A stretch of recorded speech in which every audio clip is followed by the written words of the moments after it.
Berkoff sur le vif, le réel enfonce la porte. Et on continue avec un retour sur la folle journée d'hier. Mais avant, chers auditeurs, je suis dans l'obligation de vous rappeler de vous abonner à la chaîne, bien activer la petite cloche pour recevoir vos notifications. Partagez la vidéo pour la faire connaître. Et voilà, pensez bien à vous abonner. Nous sommes déjà plus de 1000 en direct. Alors, hier, folle journée, en moins de 24 heures. Le Cornu a annoncé son gouvernement. C'était un véritable bal des revenants de la Macronie. La nouveauté, si promise, si attendue, était Bruno Le Maire, alias Monsieur 100 milliards de dettes. Bruno Retailleau... 1000 milliards de dettes. 1000 milliards de dettes, oui. Bruno Retailleau s'est finalement dégonflé. LR a convoqué une réunion de crise. Sébastien Lecornu a démissionné avant même la passation de pouvoir. Bruno Le Maire a rendu son poste de ministre démissionnaire à Sébastien Lecornu. Emmanuel Macron a demandé à Sébastien Lecornu de continuer les discussions. Le Rassemblement national et leur allié Éric Ciotti ont annoncé qu'ils censuraient tout gouvernement a priori. Et pour finir, Emmanuel Macron a assuré qu'il prendra ses responsabilités dans le cas où de nouvelles négociations échoueraient. Et ben voilà, Roxane, voilà, nous sommes vraiment le pays de Descartes. Nous sommes vraiment le pays de la raison. Encore une fois, on vient de nous donner le spectacle le plus fabuleux. Les fictions, c'est rien. Tous ces films français qui se font la plupart, rien en fonction de ce qui s'est passé. Vous imaginez ce qui s'est passé en 48 heures? Roxane l'a rappelé, mais c'est magnifique. Regardez, le type, il arrive, hein. Sébastien Lecornu, j'ai fait mon gouvernement, il l'annonce dimanche soir. Ça y est, je vous donne les noms. Les noms qu'on connaît depuis 10 ans et demi. On en a parlé déjà hier, hein, d'un Berkoff sur le fil. Mais oui, ils sont tous là. On les prend, les vieux chevaux de retour, les vieilles juments de retour. Tout est là. Voilà. Et on se dit, tiens, mais la rupture, elle est où? Avec Bruno Le Maire, bien sûr. Elle est où, la rupture? On ne sait pas où elle est, la rupture. Elle est quelque part, mais on ne sait absolument pas où elle est. Eh bien, elle est là. Et alors? Il faut rappeler quelques petites choses. Vous allez entendre quelques voix avant de parler avec les spécialistes, les psychologues ou les psychanalystes, parce que ce n'est plus la politique aujourd'hui. C'est la psychologie ou la psychanalyse qui règne. Écoutez, il y a quelques années, déjà président de la République, Emmanuel Macron à France Culture, le grand débat des idées. Voici ce qu'il disait en 2019. La réalité, si on allait au bout de la logique, c'est que le président de la République ne devrait pas pouvoir rester s'il avait un vrai désaveu en termes de majorité. En tout cas, c'est l'idée que je m'en fais et qui est la seule qui peut accompagner le fait d'assumer les fonctions qui vont avec. Ah mais c'est formidable. Mais qui c'est ce type qui parle d'or ? Qui ce type qui dit « Mais écoutez, s'il n'y a pas la majorité, il faut partir. La vérité m'oblige à dire. » Qui c'est ? Ah bah écoutez, ça doit être le prochain, peut-être. C'est un homme politique nouveau qu'on ne connaît pas, qui va se présenter. Ah bon, si, vous dites quoi ? Quoi, c'est Emmanuel Macron ? Ah, je ne peux pas vous croire. Mais il ne suit pas ce qu'il dit ? Bah, vous savez, hein, il n'y a que les imbéciles qui ne changent pas d'avis. Hein. Souvent, Macron varie, bien folle et qui s'y fie. Et alors, quand je vous parle de psy, c'est formidable. Regardez ce qui s'est passé à un moment donné entre Sébastien Lecornu et Bruno Retailleau, qui était reconduit comme ministre de l'Intérieur. Et Bruno Retailleau dit « Mais on m'a menti, je suis allé le voir, Lecornu, on m'a menti. » Écoutez Bruno Retailleau, hier sur TF1, écoutez. Hier, j'ai été reçu pendant 1h30 par le Premier ministre, quelques minutes avant que la composition du gouvernement ne soit donnée. Jamais il ne m'a dit, il m'a caché, qu'il y aurait la nomination de Bruno Le Maire. 1h30, il regarde une feuille, il voit des noms de ministres, mais il n'est pas assez rapproché.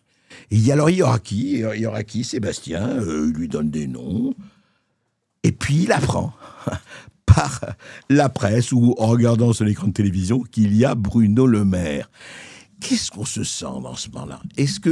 Comment c'est l'angoisse d'un cocu au moment du pénalty ? Ça doit être très intéressant.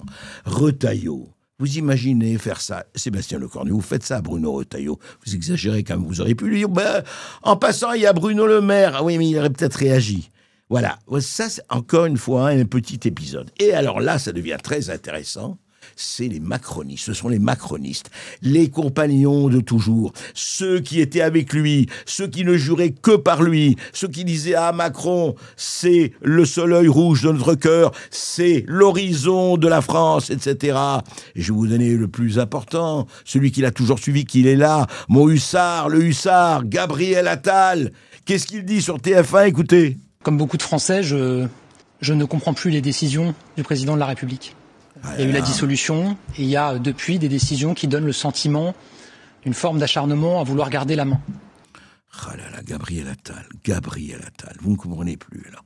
C'est drôle, vous avez compris pendant des années et puis là vous comprenez plus. Ah, c'est difficile, hein. Très difficile, c'est vrai que la dissolution vous n'avez pas aimé du tout, hein. Mais Gabriel Attal qui prend ses distances. Ah là là, qu'est-ce que c'est dur et il n'est pas le seul. Alain Duhamel, le chroniqueur le plus connu de la République, Alain Duhamel, c'est extrêmement simple, il caresse dans le sens du poil depuis 60 ans. Il est dans le bon sens, il va dans le bon sens. Et là, Alain Duhamel devient un rebelle. Alain Duhamel devient révolutionnaire. Écoutez ce qu'il dit dans Quotidien, l'émission Quotidien, écoutez. Pourquoi Emmanuel Macron se trompe tout le temps ? Pourquoi le sens politique lui manque ? Je pense que c'est quelqu'un, alors je sais que quand je vais dire ça, là, tout le monde va hurler intérieurement ou extérieurement. Il est très intelligent, sauf dans un domaine, la politique. Ah, c'est vrai. Ah non, mais alors là, je m'arrête. Il est très intelligent, sauf en politique. Alain Duhamel, qui a plus de 80 ans, se rebelle contre le pouvoir établi. Vous imaginez ce qu'il amène, Macron, c'est extraordinaire quand même. Et alors, un autre, Édouard Philippe, qui a été son Premier ministre pendant 5 ans, ou presque. Édouard Philippe. Qu'est-ce qu'il dit, Édouard Philippe, qui, vous le savez, déjà lorgne vers 2027, évidemment, il se présente.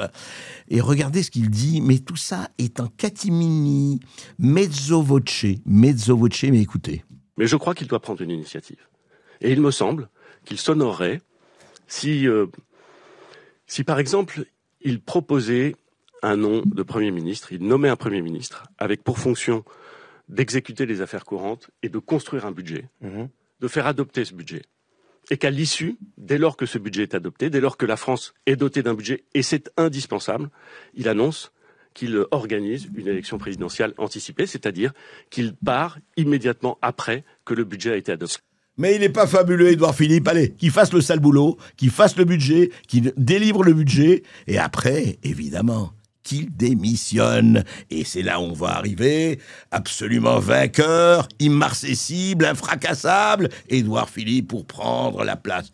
Magnifique, hein, Édouard Philippe, voilà. C'est très vrai. Et le député Richard Ramos, qui a quand même été proche des macronistes, etc. Richard Ramos, qui est député Les Démocrates du Loiret, à CNews. Alors lui, il n'y va pas de main morte. Lui, il dit, voilà, moi j'ai fait le diagnostic. Écoutez ce qu'il dit sur Emmanuel Macron, le docteur Ramos. Vous pensez qu'Emmanuel Macron est dingue ? Ah oui. Moi, je pense qu'il a un problème de psyché personnelle. Et moi, je l'ai dit tout à l'heure, je vais finir par faire quelque chose, une bonne proposition de loi, où les politiques, un peu les journalistes avec, une séquence chez le psychanalyste, au moins tous les mois, vous êtes pour se soigner. La voix de la raison sur ce plateau, et là, vous nous dites très sérieusement qu'Emmanuel Macron, parce que vous êtes député quand même, hein, de François Bayrou, donc vous nous dites le président est dingue et doit aller chez le psy. Ouais, mais je pense que oui, il a quelque chose de particulier, il y a quelque chose où il s'aime de trop. Moi, j'ai dit que quand on s'aime à 120%, il n'y a plus de place pour aimer les autres. Sigmund Freud, bonjour.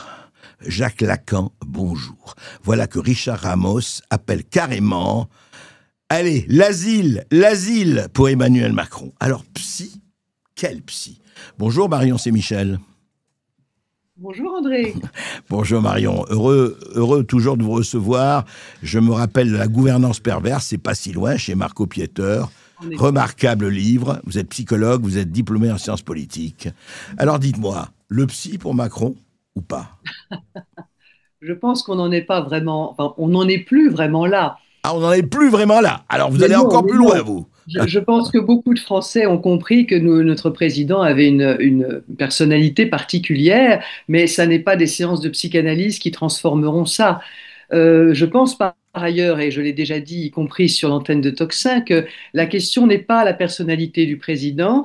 Quand on a un système qui veut mettre une population en cage et l'emmener vers de plus en plus de contrôle, il est évident qu'on ne va pas utiliser des personnes qui ont un sens du bien commun, qui ont des personnalités particulièrement généreuses, ouvertes. C'est pas l'abbé Pierre qu'on va appeler. On sait bien que le pouvoir corrompt et que pour obtenir un certain type de politique, on va devoir passer par des personnes qui sont capables de les mener. Donc, je suis tout à fait d'accord avec le fait que notre président a une personnalité qui n'est pas, qu'on pourrait qualifier de toxique. Hein. Je ne souhaite pas faire de diagnostic, mais ils ont déjà été faits ailleurs et je les partage, très sincèrement. Simplement, je pense que ça n'est même pas tellement le débat, en fait. Hein. Nous sommes aujourd'hui, tout ce que vous avez décrit, André, c'est extrêmement intéressant, mais en même temps, on voit bien qu'on est dans l'habituel marigot dans lequel nous sommes depuis des années maintenant. Hein. Mais à ce point, Marion Saint-Michel, à ce point, c'est quand même assez inédit. En tout cas, dans les temps modernes. Je ne dis pas que ça n'a jamais existé. Oui, ouais. Je pense que le système arrive à une acmé, là. J'étais en train d'en parler d'ailleurs dans une autre émission, parce que, étant donné que de plus en plus de gens se réveillent, commencent à comprendre effectivement dans quel système nous sommes, je résumerai en disant que nous sommes dans un système politique qui ne veut plus le bien de la population, qui ne travaille pas pour la population, qui ne souhaite pas gouverner la population comme nous l'avions été K1, KA, avec bien sûr des accros, un peu de corruption, tout un tas de choses qui n'étaient pas du tout idéales, mais quand même, on avait jusqu'à un certain moment un système qui travaillait sous le regard, sous le contrôle de contre-pouvoirs, sous le regard des institutions et qui était encore un peu au service de la population. Ce que la crise sanitaire nous a révélé, c'est que tout ça, c'était terminé, que le droit n'était plus respecté dans notre pays, que nous n'avions plus de contre-pouvoir, ni les institutions censées effectuer ce contre-pouvoir, ni même, bien entendu, les partis politiques opposés à ceux du président. Puisque de vous à moi, tout de même, André, on ne va pas découvrir ce matin que cela fait des mois que la question de la destitution aurait pu se poser. À un moment donné, elle a failli être posée à l'Assemblée. Évidemment, tout le monde s'est dégonflé.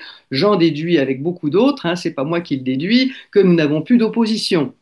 Mais évidemment, quand un pouvoir est affaibli, et je crois que c'est peu de dire, bien sûr, que le pouvoir macronien maintenant est affaibli, nous avons la ruée des serpents, des crabes, des scorpions qui débarquent en disant... Et des retournements de veste magnifiques, spectaculaires. Hein. Et des retournements de veste, voire des petites vengeances pour ceux qui ont avalé des couleuvres pendant toute leur carrière, qui se disent maintenant, j'ai 80 ans, c'est l'occasion de dire une petite vacherie sur ce que j'ai toujours dû faire. On comprend ça, c'est très humain, mais au bout du compte, c'est pas notre vrai sujet. Bien sûr, tout le monde va essayer de se précipiter maintenant pour récupérer une part du gâteau. Je pense que ce que les Français doivent comprendre, c'est qu'au-delà des personnalités et des psychologies, dont certaines certainement effectivement sont très toxiques, notre système est devenu toxique. Non pas que nos institutions, me semble-t-il, hein, bon, je ne suis pas politologue et je parle avec mesure là-dessus, mais j'ai quand même quelques connaissances de la Constitution. Je ne pense pas que nos institutions en tant que telles et que la Constitution en tant que telle soient dépassées. Je pense que le problème, c'est qu'il y a belle lurette que plus personne ne la respecte. C'est ça. Et puis, comme vous disiez, il y a une question d'homme quand même, parce que cette Constitution, il y a eu plusieurs présidents déjà depuis Charles de Gaulle. Ne faisons pas de comparaison. Mais vous êtes d'accord que le facteur humain, Marion Saint-Michel, peut jouer. C'est-à-dire qu'il y a des gens plus toxiques que d'autres, il y a des gens plus pervers que d'autres. Quand vous parlez de gouvernance perverse, c'est pas par hasard. Et que justement, on a l'impression que ça s'est accentué là, pour arriver à cette, comme vous dites, à cette acmé d'aujourd'hui, quoi. Oui, car quand je parle de gouvernance, c'est bien justement pour ne pas parler de gouvernance, c'est-à-dire que ça ne tient pas à tel ou tel homme. Il y a un système derrière. On a vu avec la crise sanitaire qu'on était en train d'essayer de nous faire changer d'anthropologie. On est en train d'essayer de créer une société soi-disant transhumaniste, c'est-à-dire de mon point de vue infra-humaniste, où les populations seraient hyper contrôlées. Et les gens sains et normaux ne peuvent pas imaginer à quel point un système de ce genre peut être malsain et avoir des visées mauvaises. C'est gouverné par le chaos, gouverné par la peur. Hein, c'est gouverné par le chaos, l'instrumentalisation de la peur, bien sûr, on retrouve tout ça, mais on est souvent en deçà de la réalité pour comprendre quels sont les objectifs d'un système de ce genre. Alors la vraie question qui se pose aujourd'hui, et j'entendais qu'elle était posée tout à l'heure d'ailleurs chez Clémence aussi, c'est la question de dire est-ce que ce système a encore besoin de ce président ou pas? S'ils n'en ont plus besoin, ils vont l'évacuer. Bon, mais je ne sais pas. Oui, ont-ils encore besoin? Ça, à mon avis, c'est uniquement une question d'efficacité. S'ils sentent encore qu'il peut leur servir pendant quelque temps, eh ben, il restera, et sinon, non. Mais je crois, non, vous avez raison, on le sait, d'ailleurs, c'est depuis 3000 ans, hein, gouverné par le chaos et par la peur. Mais juste un mot, Marion, Marion Saint-Michel, il y a quand même là une espèce de conjonction extraordinaire où on voit la décomposition en marche. C'est rare qu'on la voit aussi spectaculaire. Oui. Donc, c'est ça. Et j'en suis très heureuse, André. Ouais. Je suis heureuse qu'on la voie. Parce que c'est effectivement à ça aujourd'hui que nous sert notre président, et j'ai presque envie de l'en remercier, c'est que c'est une occasion pour les Français de comprendre que le système est mauvais, que le système ne travaille plus pour leur bien. Quelle conclusion faut-il en tirer? C'est une conclusion collective qui doit être tenue. Et il faut le dire. Mais au moins, maintenant, ça se voit. Eh bien, qui votera verra. Merci Marion Saint-Michel. Merci André. Merci de votre accueil. Berkoff sur le vif. Le réel enfonce la porte. Maître Florence Bessy. On va parler de cela.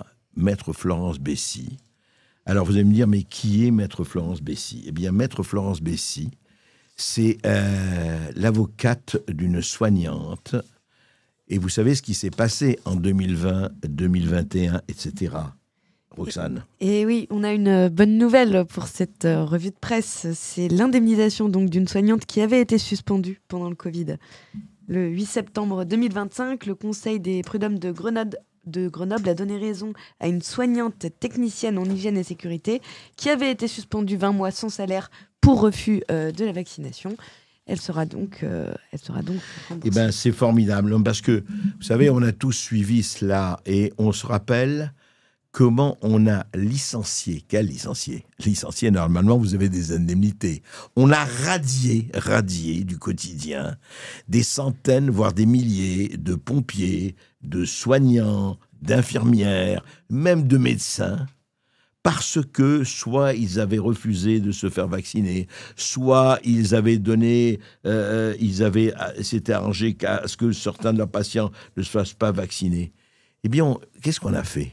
Il faut se rappeler ce qu'on a fait, parce que pour le moment, les sanctions, elles étaient à sens unique. Il faut se rappeler qu'on leur a supprimé leur salaire, sans aucune indemnité, sans RSA, sans quoi que ce soit. Ils se sont retrouvés du jour au lendemain, et j'en ai connu, et j'en connais, et je les ai côtoyés sans un sou, et heureusement qu'ils avaient de la famille ou des amis, sinon ils auraient été sous les ponts, ils auraient été en train de ne pas savoir de quoi manger.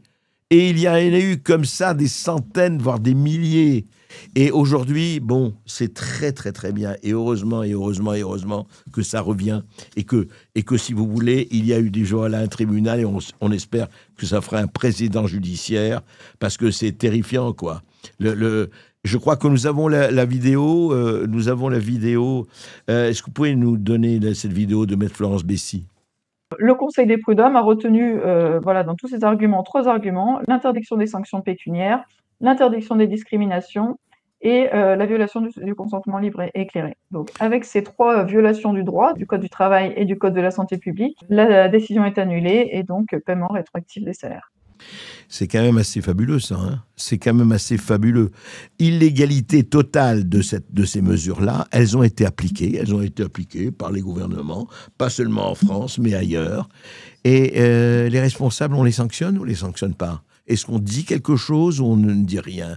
Est-ce qu'on continue à faire semblant et que c'est toujours les mêmes qui sont attrapés? Et des gens, qu'est-ce qu'ils faisaient? Ils ont été plus sanctionnés que des délinquants, que des tabasseurs, que des violeurs, etc. Tout simplement parce qu'ils n'étaient pas d'accord. Et aujourd'hui, 5 ans après, on sait ce qu'il en est. Tout est en train de sortir, que ce soit aux États-Unis, avec Robert Kennedy et compagnie, que ce soit en Europe. Les choses sont en train de se dire. Et c'est quand même très grave qu'on en soit arrivé là. Berkoff sur le vif. Le réel enfonce la porte. Et il enfonce la... Et en Suisse, 10 jours de prison pour un internaute pour avoir dit qu'il n'existait que des hommes et des femmes. Si vous voulez réagir à ça, le 3 décembre donc 2022, un internaute avait posté un commentaire sur les réseaux sociaux. Un commentaire qui disait « Si vous déterrez les personnes LGBTQI après 200 ans, vous ne retrouverez que des hommes et des femmes. D'après leur squelette, tout le reste n'est qu'une maladie mentale promue par le programme scolaire. » Alors, vous voyez, vous dites ça, hein, c'est extraordinaire quand même. Voilà, il a émis ce commentaire, hein, donc, que vous avez lu, Roxane. Voilà, et il osait dire, ce qui est vraiment une obscénité sans nom, bien sûr. Un homme est un homme et une femme est une femme. Ce qu'a dit, je rappelle, J.K. Rowling, l'écrivain le plus connu du monde aujourd'hui, en tout cas comme best-seller avec Harry Potter, eh bien l'auteur de Harry Potter s'est fait absolument ostraciser, attaquer, traité de tous les noms et insulté, au point que, je vous le dis, hein, les toxinologues et les toxinolâtres, c'est qu'au point il y a eu, il n'y a pas longtemps, une célébration énorme à Londres des 20 ans du premier livre d'Harry Potter, pour leur 20e année, enfin le 20e anniversaire. Eh bien, elle n'a pas été invitée. Elle n'a pas été invitée, J.K. Rowling. C'est-à-dire que quand vous osez dire aujourd'hui, auprès d'un certain nombre de gens, plutôt woke, hein, comme on dit, que, effectivement, c'est un peu difficile qu'un homme tombe enceint, eh bien, ça marche pas. Ça marche pas. C'est-à-dire, vous essayez de vous expliquer. Voilà.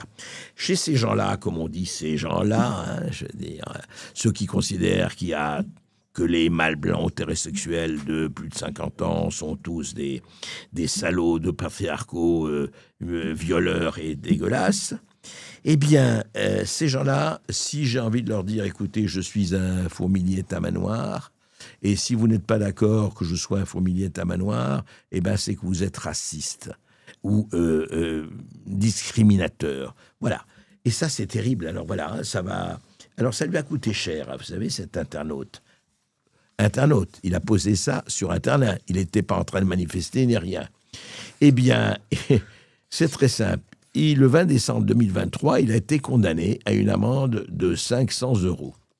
Refusant de payer cette amende, il a choisi la prison. Donc, il écope donc de 10 jours de prison et sera incarcéré à partir du 2 décembre. Voilà ce qui se passe aujourd'hui en France. Il a reçu le soutien d'une association défenseur de la liberté d'expression et des droits civiques, mais les associations LGBTQI ont salué la sanction. Voilà, ça a fait des millions de vues sur Twitter. Mais qu'est-ce que ça veut dire, ça? C'est quand même hallucinant.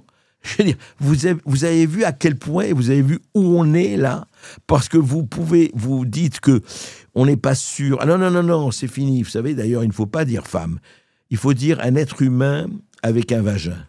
Il ne faut pas dire homme, il faut dire un être humain avec un pénis. D'ailleurs, il ne faut pas dire papa et maman, il faut dire parent 1 et parent 2. Sinon, c'est discriminatoire. Enfin, vous connaissez... l'extraordinaire galimatia, le gloubi-boulga, cette espèce de jargon imbécile, eh bien voilà, ça condamne. Et je terminerai en vous disant qu'à Londres, en ce moment en Angleterre, eh bien, vous pouvez être condamné à beaucoup plus pour un écrit sur Twitter ou une manifestation. Je rappelle, comme ça, on peut être pour ou contre l'histoire d'avortement. À Londres, il y a eu un type, un monsieur, un homme, qui priait à 500 mètres d'une clinique où on pratiquait des avortements. Prié à 500 mètres, il a été mis en prison. Alors que bon, on peut être pour, on peut être contre, mais il priait. Il n'était pas en train de casser, il n'était pas en train... Non, il priait. Mais ceux qui prient ou qui prient pas, voilà. Voilà, on en est sous certaines latitudes. Et c'est quand même extrêmement, extrêmement grave. Voilà. Berkoff sur le vif, le réel enfonce la porte. Alors une chose, Clémence, là en direct en ce moment, explosion incendie en cours à 10 minutes de Matignon. Est-ce que c'est à 10 mètres de Matignon. Ne me dites pas que Sébastien Lecornu n'est plus d'accord. Alors ça, c'est encore un coup de Sébastien Lecornu, ou alors de Bruno Le Maire. Enfin, on ne sait pas. Qu'est-ce qui se passe exactement ? Justement, Sébastien Lecornu, Gabriel Attal et Édouard Philippe étaient réunis à Matignon.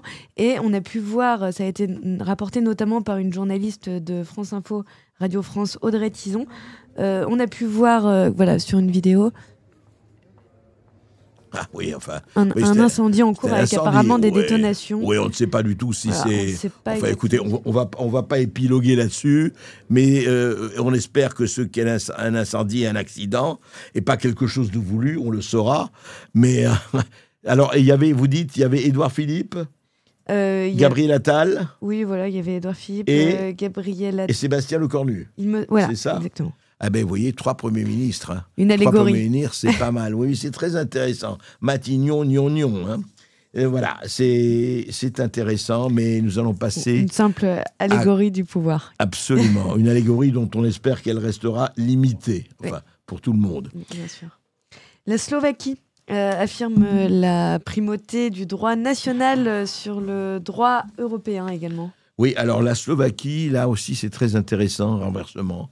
La Slovaquie a fait primer en septembre 2025, vous savez que nous sommes dans une atmosphère, un continent où effectivement aujourd'hui, il faut le savoir, 80% des lois françaises sont européennes. C'est-à-dire que l'Europe, sauf pour l'Angleterre qui a quitté, mais pour tous les autres, les 27, à géométrie variable, mais à peine, eh bien, on applique les lois européennes. On peut rien faire. Vous avez vu chez les agriculteurs ou autres. Ah oui, mais c'est l'Europe qui décide.